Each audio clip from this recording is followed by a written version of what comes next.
والصلاة والسلام على رسول الله وعلى آله وصحبه ومن والاه. قال ابن أجرم رحمه الله تعالى: والذي يعرب بالحركات والذي يعرب بالحروف له 4 أنواع: التثنية وجمع المذكر السالم، والأسماء الخمسة والأفعال الخمسة، وهي يفعلان وتفعلان ويفعلون وتفعلون وتفعلين. فأما التثنية فترفع بالألف وتنصب وتخفض بالياء، وأما جمع المذكر السالم فيرفع بالواو وينصب ويخفض بالياء، وأما الأسماء الخمسة فترفع بالواو وتنصب بالألف وتخفض بالياء، وأما الأفعال الخمسة فترفع بالنون وتنصب وتجزم بحذفها. نعم. بسم الله والحمد لله والصلاة والسلام على رسول الله.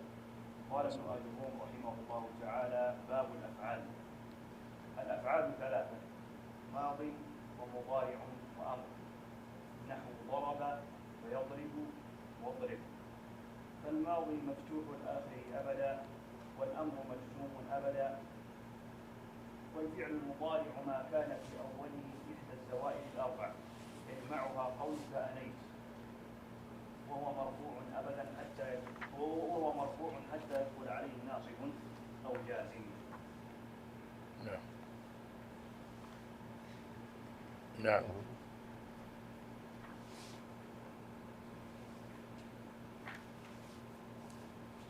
إلى هنا؟ طيب تفضل. بسم الله الرحمن الرحيم. الحمد لله رب العالمين، والصلاة والسلام على رسول الله. أما بعد، قال الشيخ محمد محي الدين عبد الحميد رحمه الله تعالى في كتابه تحفة السنية في شرح المقدمة الأجرمية. أسأل نعم. نيابة الواو عن الضمة. قال: وأما الواو فتكون علامة للرفع في موضعين: في جمع المذكر السالم وفي الأسماء الخمسة، وهي أبوك وأخوك وحموك وفوق وذو مال. وأقول تكون الواو علامة على رفع الكلمة في موضعين: الأول جمع المذكر السالم، والموضع الثاني الأسماء الخمسة. أما جمع المذكر السالم فهو اسم دل على أكثر من 2 بزيادة في آخره، صالح لتجريد عن هذه الزيادة وعطف مثله عليه، نحو فرح المخلفون، لكن الراسخون في العلم منهم والمؤمنون، ولو كره المجرمون، إن يكن منكم 20 صابرون وآخرون اقترفوا بذنوبهم، فكل من المخلفون والراسخون والمؤمنون والمجرمون والصابرون وآخرون جمع مذكر السالم ذال على أكثر من 2، وفيه زيادة في آخره وهي الواو والنون، وهو صالح للتجريد من هذه الزيادة. ألا ترى أنك تقول مخلفون وراسخون ومؤمنون ومجرمون والصابرون وآخر، وكل لفظ من ألفاظ الجموع الواقعة في هذه الآية مرفوع، وعلامة رفعه الواو نيابة عن الضمة، وهذه النون التي بعد الواو عوض عن التنوين في قولك مخلفون وأخواته. أحسن الله عليك. أي مخلفون لا تحط واو. نعم، مخلفون. نعم. وأخواته وهو الاسم المفرد. وأما الأسماء الخمسة فهي هذه الألفاظ المحصورة التي عدها المؤلف، وهي أبوك وأخوك وحموك وفوق وذو مال، وهي ترفع بالواو نيابة عن الضمة. تقول: حضر أبوك وأخوك وحموك ونطق فوق وذو مال وكذا تقول هذا أبوك وتقول أبوك رجل صالح وقال الله تعالى وأبونا شيخ كبير من حيث أمرهم أبوهم وإنه لذو علم إني أنا أخوك فقولوا اسم من هذه الأمثلة مرفوع وعلامة رفعه الواو نيابة عن الضمة وما بعدها من الضمير أو لفظ مال أو لفظ علم مضاف إليه واعلم أن هذه الأسماء الخمسة لا تعرب هذا الإعراب إلا بشروط وهذه الشروط منها ما يشترط في كلها ومنها ما يشترط في بعضها وأما الشروط التي تشترط في جميعها أربعة شروط الأول أن تكون مفردة والثاني أن تكون مكبرة والثالث أن تكون مضافة والرابع أن تكون إضافتها لغير ياء المتكلم تكون إضافتها أصل الله عليك أن تكون إضافتها لغير ياء المتكلم فخرج باشتراط الإفراد ما لو كانت مثنة أو مجموعة جمع مذكرين أو جمع تقصير فإنها لو كانت جمع تقصير كانت جمع أي جمع عليك فإنها لو كانت جمع تقصير أعربت بالحركات الظاهرة تقول الآباء يربون أبناءهم وتقول إخوانك يدك التي تبتش بها وقال الله تعالى آباؤكم وأبناؤكم إنما المؤمنون إخوة فأصبحتم بنعمته إخوانا ولو كانت مثنة عربت إعراب المثنى بالألف رفعا وبالياء نصبا وجرا وسيأتي بيانه قريبا تقول أبواك ربياك وتقول تأدب في حضرة أبويك وقال الله تعالى ورفع أبويه على العرش وأصله بين أخويك فأصلحوا بين أخويك خويكم فأصلحوا بين أخويكم ولو كانت مجموعة جمع مذكر سالما رفعت بالواو على ما تقدم ونصبت وجرت بالياء تقول هؤلاء أبونا وأخونا وتقول رأيت أبينا وأخينا ولم يجمع بالواو والنون غير لفظ الأب والأخ وكأن القياس يقتضي ألا يجمع شيء منها هذا الجمع وخرج باشتراط أن تكون مكبرة وهو لو كانت مصغرة فإن حينئذ تعرب بالحركات الظاهرة تقول هذا أبي وأخي وتقول رأيت أبيا وأخيا وتقول مررت بأبي وأخي وخرج باشتراط أن تكون مضافة ما لو كانت منقطعة عن الإضافة فإنها حينئذ تعرب بالحركات الظاهرة أيضا تقول هذا أبون وتقول رأيت أبان وتقول مررت بأبين وكذلك الباقي وقال الله تعالى وله أخ أو أخت قالوا إن يسرق فقد سرق أخ له من قبل قال ائتوني بأخ لكم من أبيكم إن له أبا شيخا وخرج باشتراط أن تكون إضافتها لغير ياء المتكلم ما لو أضيفت إلى هذه الياء فإن حينئذ تعرب بحركات مقدرة على ما قبل ياء المتكلم معنى من ظهورها استقال المحل بحركة المناسبة تقول حضر أبي وأخي وتقول احترمت أبي وأخي الأكبر وتقول أنا لا أتكلم في هدرة أبي وأخي الأكبر. وقال الله تعالى: إن هذا أخي، أنا يوسف وهذا أخي، فألقوه على وجه أبي. وأما الشروط التي تختص ببعضها دون بعض فمنها أن كلمة فوق لا تؤرب هذا الإعراب إلا بشرط أن تخلو من الميم، فلو اتصلت بها الميم عربت بالحركات الظاهرة، تقول هذا فم حسن، وتقول رأيت فما حسنا، وتقول نظرت إلى فم حسن. وهذا شرط صائد في هذه الكلمة هذا بخصوص شرط. حسن عليك. وهذا شرط، هكذا شيخ، وهذا شرط صائد. شرط زائد. حسن عليك. وهذا شرط زائد في هذه الكلمة بخصوصها على شروط الأربعة التي سبق ذكرها. ومنها أن كلمة ذو لا تؤرب هذا الإعراب إلا بشرطين: الأول أن تكون بمعنى صاحب، والثاني أن يكون الذي تضاف إليه اسم جنس ظاهرا غير وصف. فإن لم يكن بمعنى صاحب بأن كانت موصولة فهي مبنية، ومثالها غير موصولة قول أبي الطيب المتنبي.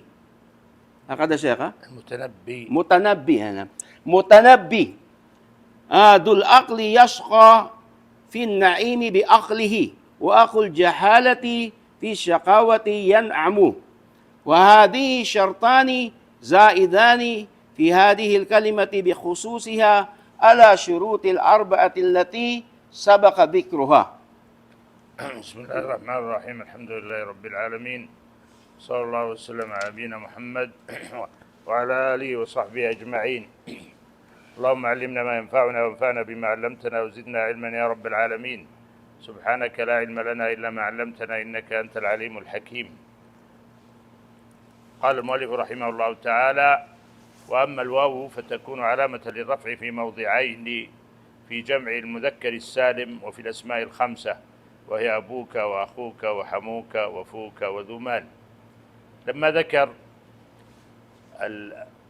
علامة الإعراب الأصلية وهي الضمة كما سبق معنا في الدرس الماضي، وأن الضمة تكون علامة للرفع في 4 مواضع: في الاسم المفرد وجمع التكسير وجمع المؤنث السالم والفعل المضارع الذي لم يتصل بآخره شيء. ذكر الآن العلامة النيابية، العلامة التي تنوب عن الضمة. العلامة التي تنوب عن الضمة ما هي؟ هي من الحروف. الضمة من الحركات وهي الأصلية، ثم ينوب عنها من الحروف الواو.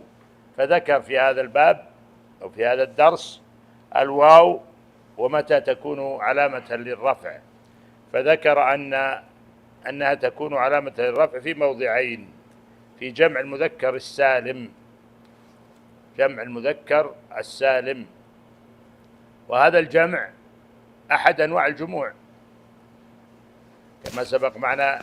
جمع التكسير ما دل على أكثر من 2 أو 2 مع تغير صورة المفرد، هذا جمع التكسير. أما جمع المؤنث السالم فهو ما يدل على أكثر من 2 مع زيادة ألف ونون واو ونون أو يا ونون في آخره. ألف والتاء. ألف والتاء. وش هنا؟ جمع المؤنث السالم. لا، جمع المذكر السالم، عفوا. جمع المذكر السالم نقول جمع التكسير. نحن في الضمة تكون علامة للرفع في 4 مواضع: في الاسم المفرد وجمع التكسير وجمع المؤنث السالم والفعل المضارع إذا لم يتصل بآخره شيء. هنا الواو تكون علامة للرفع في إيش؟ في موضعين في جمع المذكر السالم. ما هو جمع المذكر السالم؟ هذا الذي أنا أريد. جمع المذكر السالم ما دل على أكثر إيش من اثنين بزيادة واو ونون أو يا ونون، وأن يكون أيضا قابل صالح للتجريد. لو أزلت الواو والنون أو الياء والنون يكون اسما مفردا. فهذا الجمع المذكر السالم هو مفرد أضفت إليه واو ونون أو يا ونون فأصبح جمع مذكر سالم. مثلا مدرس تضع عليها ايش واو ونون فتقول المدرسون. مسلم تضع عليها واو ونون فتقول مسلمون. مؤمن المؤمنون. مجاهد مجاهدون، وهكذا.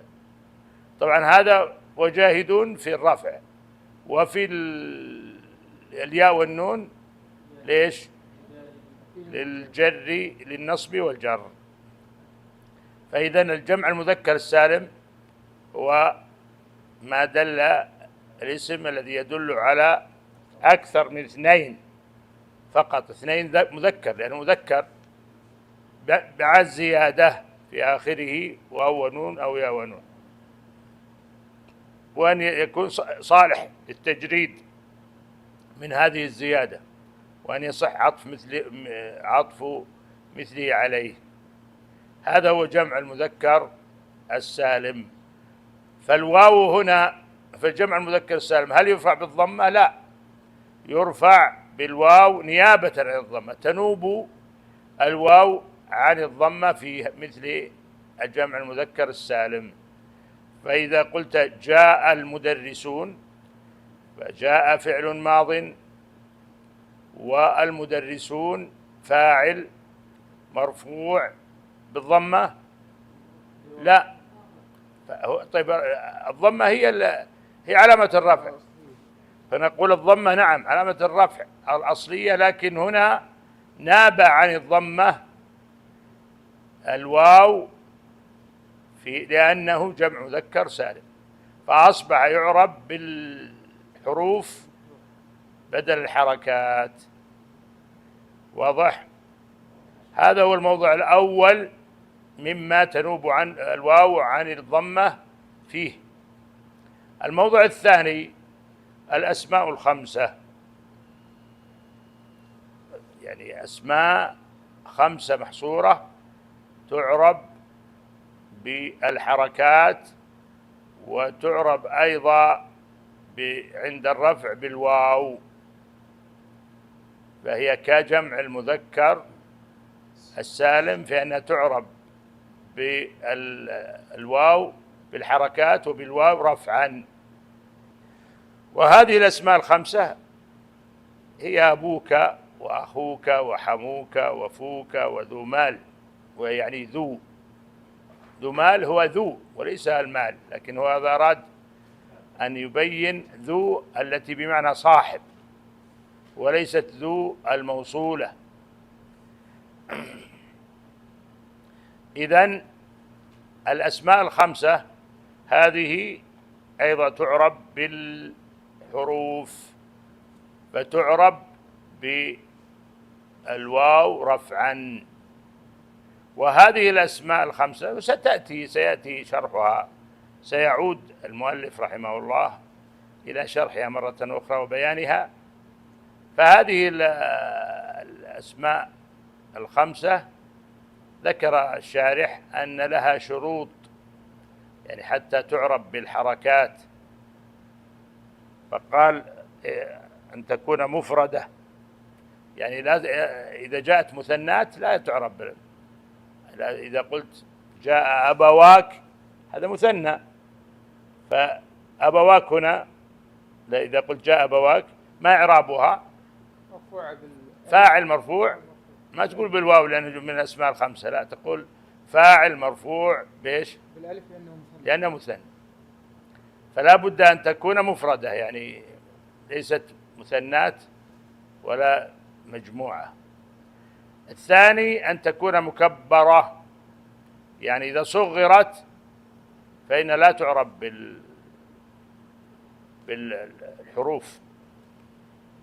تقول هذا أبي أو هذا أبي، يعني تصغير أب أو أخي،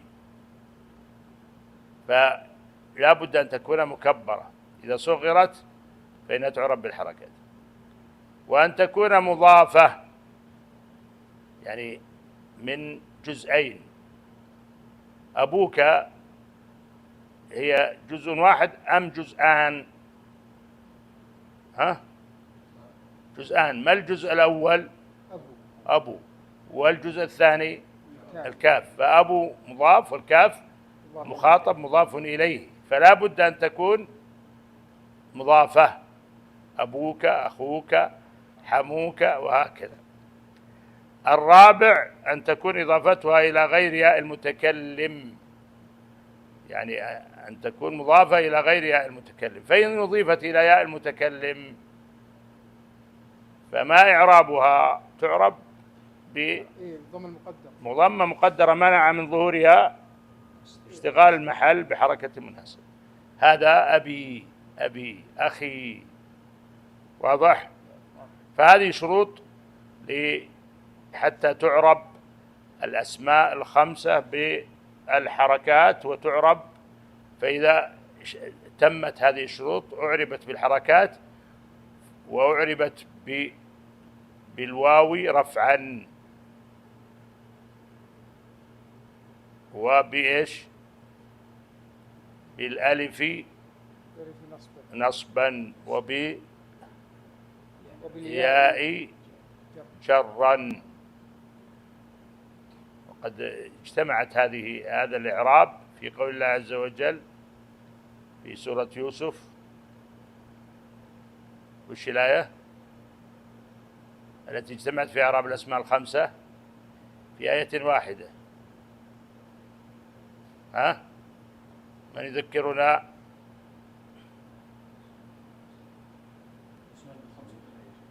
إعراب الأسماء الخمسة اجتمعت في آية واحدة. هذه على في بس البداية إن أبانا في ضلال مبين. أيوة.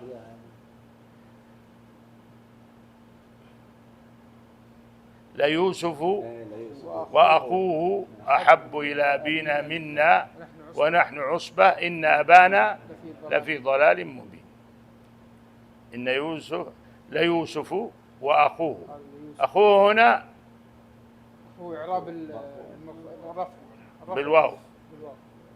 بالواو رفعا. وأخوه أحب إلى أبينا. أبينا هنا بالجر بالياء لأنه من أسماء الخمسة. إن أبانا بالفتح بالألف منصوبة بالألف لأنها من أسماء الخمسة. فاجتمعت إيش إعراب الأسماء الخمسة في هذه الآية. فالأسماء الخمسة هذه ترفع بالواو نيابة عن الضمة. فعلمنا أن الضمة أصلية، هي الأصلية في الرفع. ينوب عنها من الأحرف الواو، تنوب الواو عن الضمة في موضعين في جمع المذكر السالم، وعلمنا ما تعريفه. والأسماء الخمسة وهي أبوك وأخوك وحموك وفوك وذو مال. ذو مال يعني قال المؤلف رحمه الله ذو مال حتى إيش؟ يعني يبين أن ذو التي بمعنى صاحب ليست موصولة، لأن ذو قد تأتي بمعنى الذي، فإذا كانت بمعنى الذي فلا تعرب إعراب الأسماء الخمسة. وكذلك فوك. الفو ما هو الفو؟ الفم.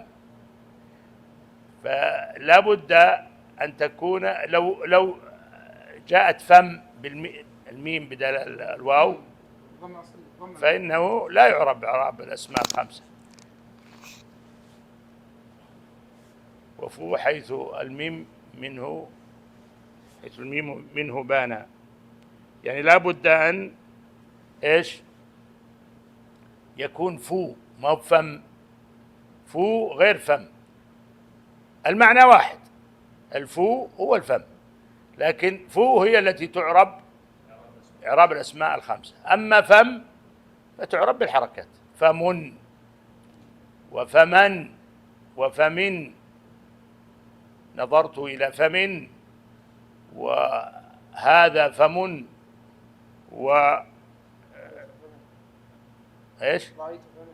رأيت فمن، فعربت بالحركات ولم تعرب بالحروف. واضح؟ هذه الدرس هو نيابة الواو عن الضمة، فالضمة هي الأصلية والواو نابت عنها في هذين الموضعين. في سؤال؟ واضح؟ طبعا سنعود إلى إيش؟ سعيد يشرح الأسماء الخمسة إن شاء الله. ها؟ خلاص؟ عندكم وقت ولا الساعة 6؟ هاي مرة تأجل. أجل. المرة اللي راحت أجلنا بعد. تريد أن أجل؟ اللي تشوف إيش. يعني عندكم في وقت ناخذ تطبيق ولا نؤجله أيضا؟ ها؟ نؤجل؟ خلاص يؤجل. خليها المرة الجاية في أول الدرس. ها؟ خليها في أول الدرس المرة الجاية. لا، ما هو الدرس واخر الدرس نفسه، هو التطبيق إنما يكون بعد الدرس ما هو قبل الدرس. لا عشان الدرس يدينا لا، هو الوقت بس. يدينا الغش. التطبيق مهم جدا، التطبيق هو أهم من الأمور مهمة جدا حتى نعرف اللي فهم الدرس واللي، لكن الوقت هو المشكلة، الوقت. يديكم وقت 10 دقائق، يلا نقرأ 10 دقائق.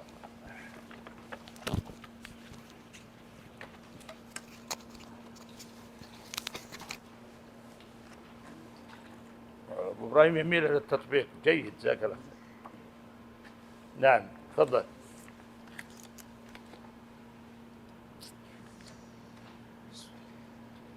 بسم الله الحمد لله والصلاة والسلام على رسول الله.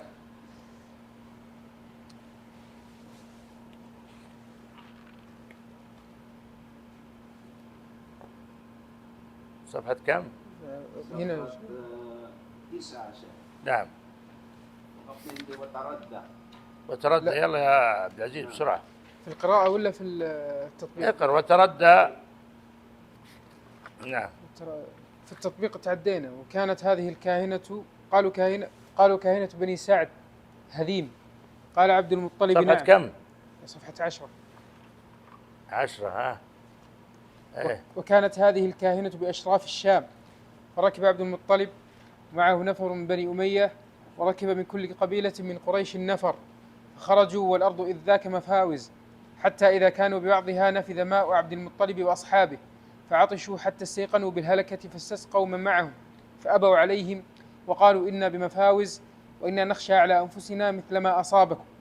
فقال عبد المطلب إني أرى أن يحفر كل رجل منكم حفرته لنفسه بما لكم الآن من القوة، فكلما مات رجل دفعه أصحابه في حفرته ثم واروه حتى يكون آخرهم رجلا واحدا، فضيعة رجل واحد أيسر من ضيعة ركب جميعه. فقالوا نعم ما أمرت به. فحفر كل رجل لنفسه حفرة ثم قعدوا ينتظرون الموت عطشا. لقد كان ذلك الرأي سقيما، إنه انتحار بطيء، سببه تلك الخصومة والضيق الذي لا مبرر له إلا حب الرياسة والشرف عند أولئك القوم. حسبك. نعم. وين وصلنا؟ تردى. يلا.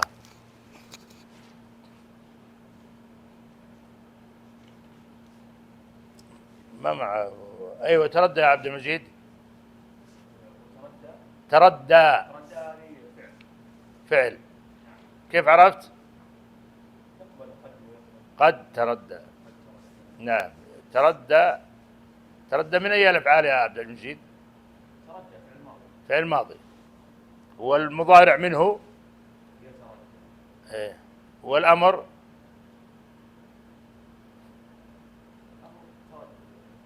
ها ها ارتد. ارتد هذه غير. تردى ما معنى تردى؟ تردى بحذف يا نوح ما معنى تردى؟ نوح مهم جدا. وراك خلف. تقدم يا نوح تقدم. لا تكن خلفا. تعال هنا. تردى تعرف تردى؟ وما يغني عنه ماله إذا تردى. ما معناها؟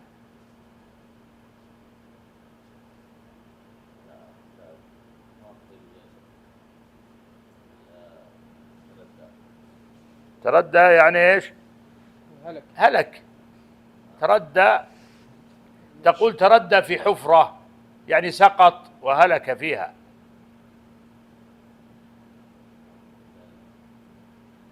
واضح؟ شيخ الأمر تردى نفسه، أو عشان يعني يزول الإشكال لام الأمر لتردى شو؟ لتردى أي أمر لتتردى. لتتردى أي لتتردى لتردى يا فلان. يعني تردى. تصلح بهذا بعد. ايوه. وفي الامر في الأمر تردى. تردى نفسه. ها؟ لا تردى لا تردى لا نفسها. وشلون؟ يعني تردى لا بدون تردى. تردى ماضي وتردى في أيضا. لا أنت تأمر. تردى. إذا أمرت ماذا تقول؟ أقول تردى. ترد. ترد بالسكون مثل ما قال إبراهيم. ترد يعني اسقط ولا. تردى. إيه. نعم. إذن تردى كما قال عبد المجيد فعل ماضي. طيب. طب في الأمر يا شيخ بدون ألف مكسور هذه ترد. الياء. إيه. بدون ياء. إيه بدون ياء بدون ألف مقصورة. إيه. بدون ألف مكسور. إيه. تردى يتردى. ترد. تردى بدون ألف مكسور. إيه. شيخ الألف المقصورة أصلية ولا؟ أصلية فيها ألف مكسورة يا شيخ. الألف المقصورة هنا أصلية. لا.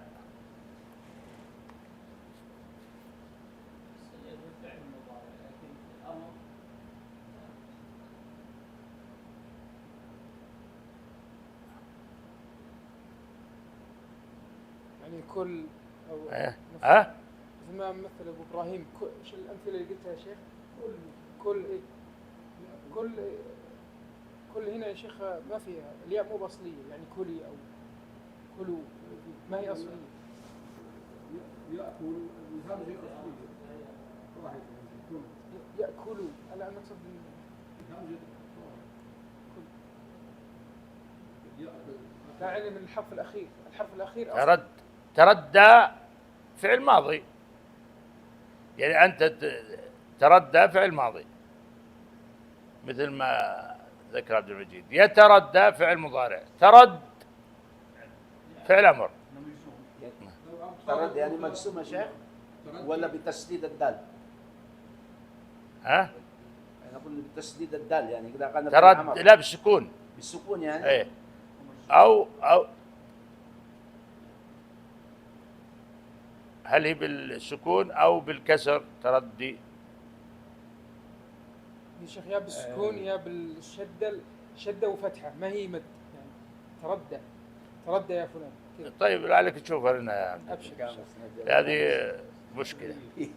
بس لا في القلوب. ايه. أو بالدرس القادم نشوف. إن شاء الله. كيف ترجع؟ لوين ترجع؟ القاموس. قاموس. نعم. جيد. طيب في ها؟ لا يرتد غير يتردى. ها؟ تردى نفسه يمكن نفس لا، يرتد يرجع، يرتد يعود يرجع، يتردى يسقط، يسقط. نعم، هنا يسقط في هوة سحيقة. نعم، بعده ان شاء الله راح 10 دقائق في تردى. طيب ما في مشكلة، لعل في فائدة ان شاء الله. طيب، في تردى في من بعده في هوة.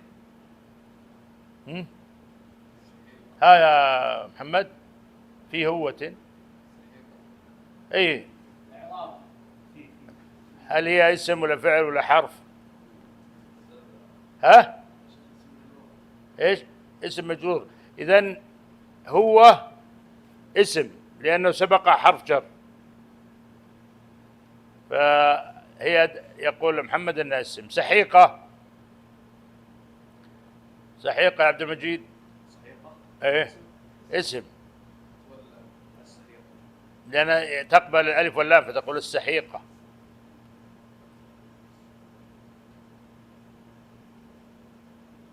سحيقة، ما معنى سحيقة يا نوح؟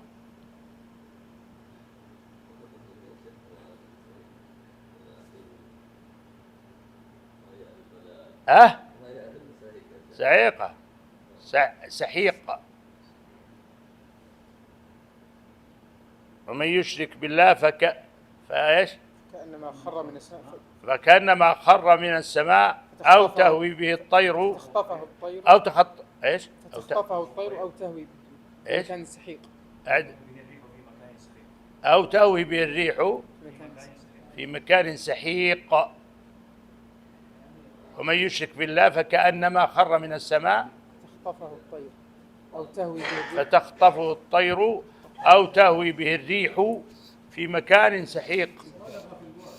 سحيق المكان المنخفض جدا. تقول هذا واد سحيق بمعنى منخفض جدا. سحيق لازم يا نوح تعرف اي نعم، السحق سحيق المكان المنخفض جدا. من النوم، ونقف عليها. من النوم يا عبد العزيز، من النوم، لا تنام يعني. ايوه،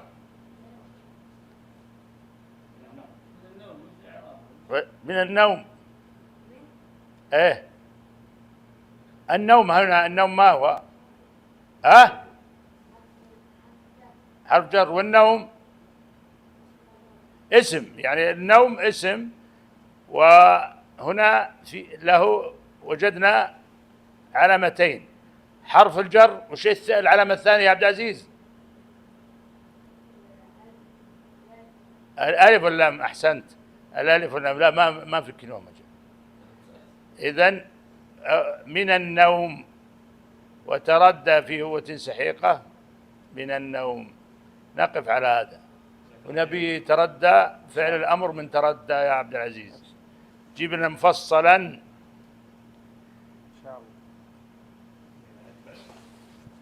فنشوف من ما الصواب في فعل. هل هو ترد أو تردى كما قلت؟ بالفتحة أو وما السبب؟ بالمد. يبقى اللي هو